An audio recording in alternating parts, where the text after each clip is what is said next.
Selamat pagi teman-teman. Bagaimana kabarnya? Semoga masih semangat ya, karena masih pagi. Hari ini kita bertemu lagi di mata kuliah pengambilan keputusan sektor publik. Seperti yang teman-teman tahu, mata kuliah ini diampu oleh Mbak Nia dan saya. Dan sebelum mulai ke dalam materi, kita sebaiknya berdoa terlebih dahulu. Berdoa sesuai kepercayaan dan keyakinan masing-masing. Berdoa dimulai. Cukup? Hari ini adalah pertemuan ke-10. Materi yang akan kita bahas untuk hari ini adalah analisis SWOT dalam pengambilan keputusan. Nah, kemudian apa sih kaitannya antara analisis SWOT dan pengambilan keputusan? Jadi, analisis SWOT ini sendiri sebenarnya dia itu memberikan gambaran organisasi dari beberapa dimensi. Atau maksudnya di sini ada 4 dimensi, yaitu strength atau kekuatan, kemudian weakness atau kelemahan, opportunity atau peluang, dan threats atau ancaman.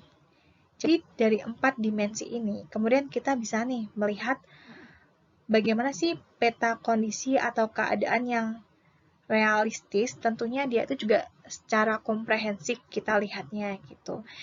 Dari hasil pemetaan kondisi maupun keadaan ini, kita bisa menjadikan itu sebagai referensi dalam pengambilan keputusan gitu. Dan pengambilan keputusan ini tentunya juga bukan untuk keputusan jangka pendek, tetapi untuk jangka panjang. Teman-teman yang masih bingung, apa sih itu sebenarnya SWOT? Itu tuh bentuknya seperti apa? Kemudian dia itu ngapain sih gitu kan? Jadi di sini ada beberapa pengertian. Ini menurut Sagala. Pendapat ini diutarakan di tahun 2013. Jadi menurut Sagala ini, SWOT adalah suatu analisis kebijakan yang diambil berdasarkan kekuatan. Nah, kekuatan ini sebenarnya dia melihat apa saja hal-hal yang menjadi kekuatan sebagai modal yang dapat diandalkan. Kemudian, kelemahan, yaitu melihat hal-hal yang dipandang menjadi kelemahan sehingga membentuk prioritas untuk mengatasi kelemahan tersebut. Kemudian ada juga nih peluang, yaitu peluang apa saja yang mungkin dapat diraih untuk mengatasi kelemahan dan mendukung kekuatan, serta ada ancaman, yaitu hal-hal yang dapat menjadi tantangan baik dilihat dari hal yang positif maupun yang negatif, sehingga dapat dijadikan sebagai pemicu meningkat prestasi suatu organisasi untuk mencapai tujuan yang efektif dan efisien. Teman-teman kalau misalnya masih bingung nih antara 4 dimensi ini, yuk kita ke slide selanjutnya.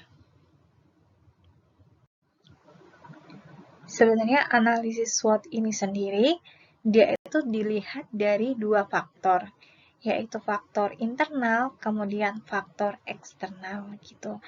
Jadi tergantung sudut pandangnya teman-teman. Kalau misalnya kalian sedang melihat suatu strategi di suatu perusahaan misalnya, atau di suatu organisasi publik, berarti internalnya itu adalah internal dari perusahaan atau organisasi publik itu sendiri. Sementara eksternalnya itu berarti lingkungan luar, di luar perusahaan atau organisasi publik itu sendiri. Jadi, misalnya kalian nih mau menganalisis gitu kan. Nah, di sini ada kalian melihat faktor internalnya perusahaan itu bagaimana sih? Jadi dari kelemahan, weakness, kemudian juga kekuatan dari perusahaan itu apa saja. Kemudian selanjutnya kalian melihat nih bagaimana sih lingkungan eksternalnya itu bagaimana gitu. Jadi lingkungan eksternalnya itu bisa berupa peluang, kemudian bisa berupa ancaman-ancaman gitu. Kemudian kita akan membahas terkait dengan tujuan dan manfaat analisis SWOT itu. Jadi di sini teman-teman ada yang sudah dapat manajemen strategis belum? Kayaknya belum ya. Nanti mungkin teman-teman bisa baca sekilas dulu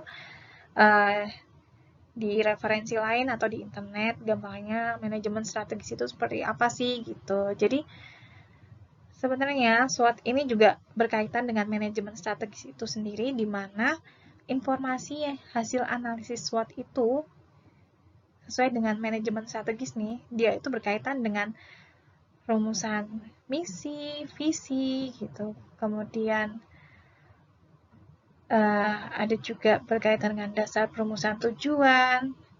Selanjutnya dia juga sebagai acuan dalam menyusun strategi serta rencana kegiatan yang akan dilakukan. Jadi ini sangat-sangat berkaitan sekali. Kemudian untuk tujuannya SWOT itu sendiri adalah untuk mengidentifikasi berbagai permasalahan yang berkembang, yang dimungkinkan menghambat, menghalangi, atau mengganggu berlangsungnya kehidupan organisasi. Nah, selanjutnya manfaatnya itu adalah dengan analisis SWOT sendiri, setiap pembaru organisasi akan lebih memahami dan menanggapi faktor-faktor penting dari kinerja organisasi. Dengan analisis posisi akan menghasilkan kedudukan dan tingkat kemampuan organisasi dalam menghadapi teknologi baru, kecenderungan kehidupan masyarakat, pesaing baru, kecenderungan moralitas para personel organisasi. Kemudian juga sebelum strategi disusun, data tersebut selanjutnya diinterpretasikan ke dalam pilihan-pilihan tindakan sesuai dengan kegiatannya, sehingga menentukan pilihan sesuai dengan kebutuhan, keinginan, dan harapan. Nah, ini adalah pendapat dari Ilian pada tahun 2011. Gitu.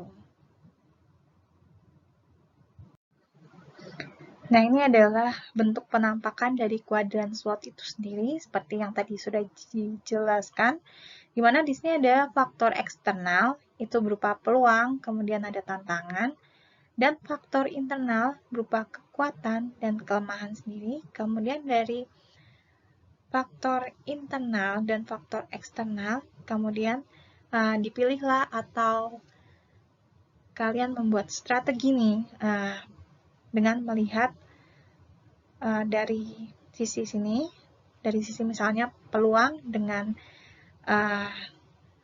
kekuatan itu sendiri, nanti kalian membuat strategi peluang dengan kekuatan, atau di sini tulisannya SNO, N maksimum gitu. Kemudian selanjutnya mulai dari SNO itu strategi yang mampu mengoptimalkan SNO, Strength and Opportunity. Kemudian juga kalian membuat apa aja sih yang menjadi strategi dalam weakness and opportunity, yaitu strategi yang mampu mengurangi kelemahan untuk memaksimalkan peluang, dan seterusnya, seperti itu. Nah, selanjutnya kita akan mempelajari terkait dengan indikator dalam analisis SWOT. Jadi, supaya lebih jelas atau detail terkait dengan penjelasan baik itu kelemahan, kekuatan, kemudian peluang, dan ancaman, kita akan masuk ke slide berikutnya. Nah, yang pertama adalah terkait dengan faktor kekuatan. Seperti yang kita tahu, jadi faktor kekuatan dalam organisasi publik adalah kompetensi khusus atau keunggulan-keunggulan lainnya yang berakibat pada nilai plus atau keunggulan kooperatif organisasi tersebut. Gitu. Atau di sini faktor ini termasuk faktor internal atau dalam yang cenderung memiliki efek positif atau menjadi mampu untuk mencapai tujuan suatu organisasi publik. Gitu. Jadi seperti yang sudah ada atau dijelaskan sebelumnya, ini kan terkait dengan faktor-faktor yang dipunyai oleh suatu perusahaan itu sendiri, dan itu lebih bersifat positif gitu kan. Contohnya, misalnya kalau perusahaan itu punya suatu SDM atau sumber daya manusia yang baik, berarti kalian keluarkan nih, misalnya faktornya adalah sumber daya manusianya kapasitasnya bagus, terus kemudian kalau misalnya perusahaan itu punya teknologi yang canggih, komputer yang canggih, kalian bilang di situ dia punya teknologi atau peralatan yang cukup canggih gitu. atau kemudian sarana dan prasarananya mendukung atau mencukupi. Nah, itu contoh-contohnya untuk faktor kekuatan. Faktor selanjutnya adalah faktor kelemahan. Jadi faktor ini masih masuk dalam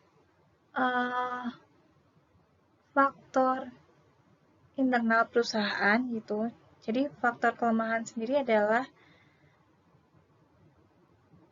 setiap sesuatu yang pasti memiliki kelemahan adalah hal yang wajar, tetapi yang terpenting adalah bagaimana sebagai penentu kebijakan dalam organisasi publik bisa meminimalisir kelemahan-kelemahan tersebut, bahkan kelemahan-kelemahan tersebut bisa dijadikan sebagai kelemahan yang tidak dimiliki oleh lembaga lainnya. Gitu. Faktor ini termasuk faktor internal atau dalam yang mungkin memiliki efek negatif atau menjadi penghalang untuk mencapai tujuan suatu organisasi publik. Kalian mungkin masih mengawang-awang ya, maksudnya tadi itu apa gitu. Jadi secara lebih realnya, ini kan kebalikan dari si kekuatan tadi gitu. Jadi kalian tadi bisa mengecek nih, suatu perusahaan itu tadi apakah SDM-nya bagus atau jelek. Kalau ternyata bukan jelek ya, maksudnya kurang gitu. Apabila ternyata kurang gitu, misalnya SDM-nya kurang baik kapasitasnya, seperti itu, keahliannya kurang, kemampuannya kurang, atau tadi ternyata sarana prasarananya tidak mencukupi, atau teknologinya kurang gitu. Atau bisa juga kalian melihat nih dari segi anggaran, ternyata anggarannya dia atau dana yang dia miliki gitu juga kurang, misalnya seperti itu. Jadi itu contoh-contoh kelemahannya. Bisa juga mungkin dari manajemen perusahaan itu sendiri kurang baik, itu bisa kalian tuliskan di situ. Jadi beberapa baik dari tadi kelemahan dan kekuatan itu perlu kita lihat secara baik-baik dari perusahaan itu sendiri. Jadi kita petakan nih, dia baiknya di mana, kemudian kurangnya di mana, kalian list baru kalian taruh nih di sini gitu. Nah, selanjutnya kita bergerak dari lingkungan internal ke lingkungan eksternal gitu. Maksudnya lingkungan eksternal atau luar dari perusahaan itu sendiri. Yaitu yang pertama akan kita bahas adalah faktor peluang. Di sini peluang adalah suatu kondisi lingkungan eksternal yang menguntungkan bahkan menjadi formulasi dalam organisasi publik.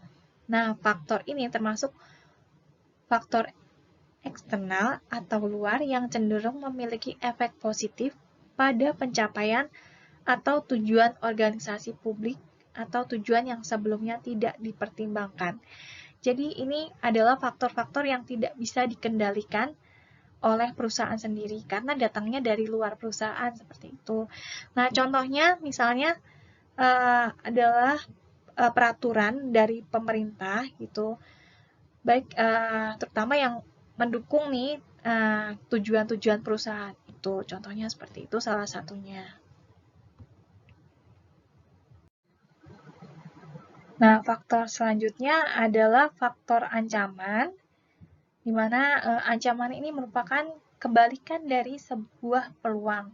Ancaman meliputi faktor-faktor lingkungan yang tidak menguntungkan bagi sebuah organisasi publik. Jadi ancaman ini pun merupakan suatu faktor atau kondisi yang memang tidak bisa dikendalikan oleh perusahaan itu atau sulit dikendalikan karena memang datangnya itu dari eksternal atau lingkungan luar gitu kan. Nah, faktor ini juga termasuk faktor eksternal atau kondisi yang cenderung memiliki efek negatif pada pencapaian tujuan suatu organisasi publik atau membuat tujuan absurd atau malah sulit dicapai gitu. Jadi contohnya apa sih gitu? Faktor ancaman salah satunya adalah seperti yang kita tahu gitu kan. Dari tadi kan kita membahas tentang perusahaan-perusahaan gitu. Nah, contohnya faktor ancaman itu adalah adanya suatu kompetitor gitu. Jadi perusahaan itu kan pasti tidak hanya berdiri sendiri gitu. Kalau misalnya ada suatu perusahaan yang sukses gitu, pasti ada perusahaan sejenis lainnya gitu. Jadi semakin sukses bidang suatu perusahaan itu, maka akan ada perusahaan di bidang yang sama lainnya yang semakin banyak gitu. Contohnya adalah misalnya kan perusahaan di bidang kuliner atau perusahaan di bidang perbankan. Contohnya kalau misalnya di perbankan kan kita ada banyak banget nih. Misalnya ada Bank Mandiri, BCA, BRI, kemudian juga ada BNI gitu. Jadi suatu perusahaan dengan perusahaan lainnya kan pasti ada kekhasannya masing-masing dan mereka saling berkompetisi. Siapa sih yang paling baik gitu atau siapa sih yang paling bisa menangkap nasabah-nasabah. Nah, itu. Jadi jangan sampai perusahaan X gitu kan dengan perusahaan lainnya tuh malah kalah gitu. Jangan sampai seperti itu. Jadi kalau misalnya dia gagal berinovasi, bisa aja dia tidak bisa mengolah ancaman ini dengan baik dan malah nanti akan membuat perusahaan itu kinerjanya menurun bahkan sampai dia bangkrut seperti itu. Selanjutnya kita ke tahapan analisis SWOT. Jadi ada 5 langkah yang mungkin nanti teman-teman harus tahu gitu kan. Setidaknya ada 5 langkah ini. Yang pertama adalah mengidentifikasi kelebihan dan kelemahan yang paling mempengaruhi berdasarkan semua standar, atau teman-teman tuh melihat lingkungan atau faktor internalnya. Kemudian yang kedua, teman-teman harus mengidentifikasi peluang dan ancaman yang mempengaruhi dari lingkungan eksternalnya, seperti itu. Kemudian yang ketiga langkahnya adalah memasukkan butir-butir hasil identifikasi langkah 1 dan langkah 2 ke dalam pola analisis SWOT. Langkah ini dapat dilakukan secara keseluruhan atau jika terlalu banyak dapat dibagi menjadi analisis SWOT untuk komponen masukan, proses, dan keluaran. Itu. Kemudian langkah yang keempat adalah merumuskan strategi-strategi yang direkomendasikan untuk menangani kelemahan dan ancaman termasuk perencanaan masalah, pelaksanaan, dan pengembangan. Yang kelima adalah tentukan prioritas penanganan kelemahan dan ancaman dan susun suatu rencana tindakan untuk melakukan program penanganan. Nah, yang kelima ini teman-teman bisa membuat prioritas dengan menilai ini. Nanti kita akan cari tahu sih gimana menilai atau menentukan prioritasnya di slide selanjutnya. Nah, ini adalah kuadran SWOT atau yang tadi teman-teman lihat di awal tadi. Dari kuadran ini kita juga bisa loh menentukan strategi pemecahan masalah, perbaikan, dan pengembangan. Jadi nanti teman-teman membuat nih kuadran SWOT seperti ini dengan mencari apa aja kekuatannya, kemudian mengelis di sini. Kemudian apa aja kelemahannya, list di sini apa aja kelemahannya. Kemudian untuk ini kan tadi untuk faktor internal, kemudian dari faktor eksternal, teman-teman bisa mengelis apa aja peluangnya, selanjutnya apa saja sih ancamannya gitu. Dan dari kuadran-kuadran ini, maksudnya dari faktor-faktor itu, nah, kalian bisa menentukan strategi SO, strategi WO, strategi ST, dan strategi WT, seperti itu. Strategi SO tadi adalah untuk gunakan semua kekuatan untuk memanfaatkan peluang atau mencapai keuntungan. Kemudian strategi ST ini dilakukan dengan mengerahkan kekuatan untuk menghindari ancaman. Kemudian untuk strategi WO, atasi semua kelemahan dengan memanfaatkan peluang. Kemudian ada juga strategi WT, tekan semua kelemahan dan cegah semua ancaman gitu. Jadi teman-teman juga memilih strategi ini nggak asal, tapi kalian pilih sesuai dengan kuadrannya gitu, terutama dari strategi SO. Misalnya kalian lihat nih kekuatannya apa aja, terus peluangnya apa aja. Jadi yang bisa dilihat dari kekuatan dan peluang, teman-teman bisa melakukan strategi apa untuk mengoptimalkan atau memanfaatkan peluang itu dan kekuatan itu juga. Nah, untuk yang lainnya misalnya untuk strategi WO tadi, contohnya itu teman-teman pilih nih apa aja strategi yang kira-kira dilihat dari peluang dan kelemahan gitu. Jadi teman-teman bikin strategi yang kira-kira bisa mengatasi kelemahan perusahaan dengan memanfaatkan peluang atau lingkungan eksternalnya itu. Gitu itu contoh-contohnya. Mungkin agak abstrak ya gitu kalau teman-teman dengerin aja gitu tanpa contoh. Dan selanjutnya kita memang akan membahas tentang contoh, tapi kita masuk dulu nih tentang prioritas tadi gitu. Nah, ini adalah yang saya janjikan tadi. Jadi terkait dengan bagaimana sih menentukan prioritas gitu. Jadi untuk menentukan prioritas sendiri, teman-teman harus menyusun dan menghitung nilai bobot, kemudian rating, dan skor nilai itu sendiri. Jadi bobot itu teman-teman melihat nih dari pernyataan atau list yang teman-teman tadi buat, itu apakah dia sangat penting, penting, standar, tidak penting, atau sangat tidak penting. Kemudian dari ratingnya dilihat apakah dia sangat baik, naik, netral, tidak baik, sangat tidak baik. Nah, ini tuh sebenarnya untuk skalanya sendiri tuh teman-teman bebas untuk menentukan skalanya itu seperti apa gitu. Tapi teman-teman juga bisa pakai skala yang ini saja gitu untuk mempermudah tentunya.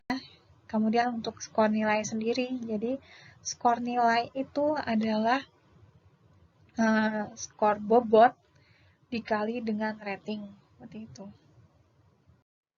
Selanjutnya ini adalah contoh suatu perusahaan yang bergerak di bidang kuliner atau di bidang pengemasan ikan atau pengalengan ikan seperti itu, atau penjualan produk ikan atau sarden. Nah, seperti itu. Kemudian di sini ada beberapa kekuatan, misalnya aku ambil satu poin ya gitu. Kekuatannya misalnya dari si perusahaan itu sendiri, dia punya komoditas tangkapan ikan perusahaan yang memiliki kualitas berstandar ekspor gitu. Kemudian untuk kelemahannya itu ada teknologi penangkapan ikan yang dimiliki perusahaan kurang canggih. Kemudian untuk peluangnya, misalnya industri pengalengan ikan di Indonesia memiliki potensi sangat baik untuk dikembangkan. Kemudian untuk ancamannya, pesaing bisnis antar perusahaan perikanan semakin tajam, seperti itu. Jadi ini teman-teman bisa lihat di sini ada beberapa strategi yang kemudian dibuat sesuai dengan faktor internal dan faktor eksternal itu sendiri. Saya ambil contoh untuk strategi SO ya misalnya tadi. Jadi dilihat dengan komoditas tangkapan ikan yang memiliki kualitas berstandar ekspor dan mempertimbangkan juga industri pengalengan ikan di Indonesia yang memiliki potensi sangat baik untuk dikembangkan. Kemudian strategi yang dipilih adalah membuat produk dengan kualitas standar internasional untuk memenangkan pasar gitu. Jadi supaya di persaingan pasar bebas perusahaan itu tidak kalah dengan perusahaan lainnya. Seperti itu. Ini adalah contoh dalam menyusun atau menentukan prioritas suatu faktor ya seperti itu gitu. Jadi ini teman-teman bisa lihat di sini ada bobot, kemudian rating, ada skor. Nah, teman-teman pasti kan bingung nih, gimana sih kita menentukan nilai-nilainya itu sendiri. Jadi ada berbagai macam cara untuk menentukannya itu. Bisa dari teman-teman melakukan survei seperti itu gitu. Kemudian ada juga dengan penentuan secara berkelompok, FGD, seperti itu. Tapi kalau untuk teman-teman mungkin jika mau latihan, mungkin bisa secara subjektif, teman-teman berdiskusi dengan anggota kelompoknya gitu. Jadi menentukan ini bobotnya itu berapa sih gitu. Kemudian ratingnya berapa, kemudian baru dinilai skornya itu berapa. Seperti yang teman-teman lihat di sini, bobot dan rating itu dikalikan, kemudian dapatlah skor akhir begitu. Dan nanti kan setelah mendapatkan nilai-nilai ini, teman-teman bisa lihat nih. Jadi ditambahkan, misalnya strength dan weakness itu ditambahkan jadi berapa? 4,82 seperti itu. Jadi nilai untuk strategi itu 4,82 gitu. Kemudian juga untuk misalnya weakness dan opportunity itu nilainya 4,9. Nah, ini antara 4,9 dengan 4,82 kan tinggian yang 4,9, berarti yang lebih prioritas adalah yang strategi untuk weakness dan opportunities. Nah, begitu contohnya. Selanjutnya adalah penugasan untuk teman-teman. Jadi ini refleksi ya. Jadi untuk mengetahui apakah teman-teman itu paham atau tidak terkait dengan materi hari ini. Jadi sangat penting teman-teman untuk berlatih supaya lebih mendalami lagi materi ini tuh seperti apa gitu. Jadi teman-teman juga tahu atau bisa menentukan sendiri gitu kan. Jadi peluangnya apa, kemudian ancaman apa, kelemahan apa, kekuatan apa gitu kan. Jadi teman-teman bisa buka file refleksi, kemudian kerjakan sesuai instruksi dalam file tersebut. Tentunya teman-teman juga membuat kelompok, jadi kelompoknya tapi berbeda. Nanti di situ akan ada tema-tema sebanyak 14 tema. Jadi nanti teman-teman dibagi 5-6 orang dalam satu kelompok. Nanti mungkin ketua kelasnya bisa dibantu untuk membagi. Nanti per kelompok dapat satu tema. Dan kalau misalnya ada yang nanya, apakah boleh antara kelas A dan kelas B dicampur? Oh, itu boleh sekali gitu. Jadi kalian juga supaya lebih mengenal kelas lainnya, jadi tidak hanya kelas A dan kelas B, tapi juga dengan nanti teman-teman UNESA ya, semakin kenal gitu akan semakin bagus juga untuk kedepannya seperti itu. Nah, kita sudah sampai di slide terakhir, itu tandanya materi hari ini, materi di pertemuan ini sudah selesai. Dan ada baiknya sebelum kita tutup perkuliahan hari ini, kita berdoa terlebih dahulu supaya apa yang kita dapatkan di hari ini bisa bermanfaat dan kalian bisa menyerapnya dengan baik, serta untuk jangka panjang kalian bisa menerapkan konsep-konsep atau materi ini dalam kehidupan kalian besok saat bekerja terutama seperti itu. Dan sebelum kita mengakhiri perkuliahan hari ini, kita berdoa terlebih dahulu. Berdoa dimulai. Cukup. Untuk teman-teman yang ada pertanyaan atau ingin mengajukan pertanyaan, bisa dituliskan di kolom komentar di Google Classroom. Itu. Sampai ketemu minggu depan. Wassalamualaikum warahmatullahi wabarakatuh. Selamat siang teman-teman.